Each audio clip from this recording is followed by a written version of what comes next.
सुस्वागतम पिलामाने आज आम ओडियार उत्कर्ष कार्यक्रमर कार्यपत्रिका 30 विषय आलोचना करवा। एथिरे हमको किसी शब्द दि जाइए पिलामाने शब्द को लेकिना गोटे कहानीटी आम लिखा। मांकड़, जंगल, सिंह, पोखरी, पशु, सभा, मूषा ये सबू आमर शब्द गुड़िक व्यवहार करिकिना आम गपटे लिखा। आरंभ करवा। जंगलटीए थिला। सिंह से जंगलर राजा थिला। राजा बोली तार भारी गर्व। से तार खाद्य पाई जंगलर समस्त पशुपक्षी को मारी पकाउथिला। तेणु समस्तंक मध्यरे भालेणी पड़ीगला।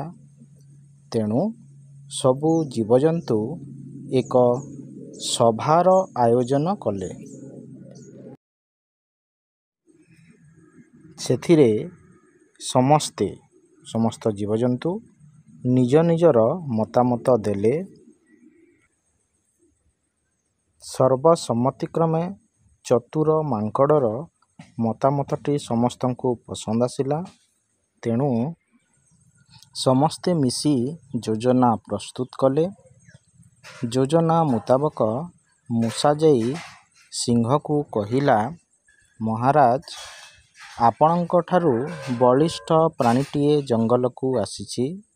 से आपणଙ୍କୁ अमान्य करुछि। एहा शुणी रागरे ताकू देखिबाकू सिंह धाइला पोखरी कूलकू। सेठारे निजर छाई देखि पानी को झास देला।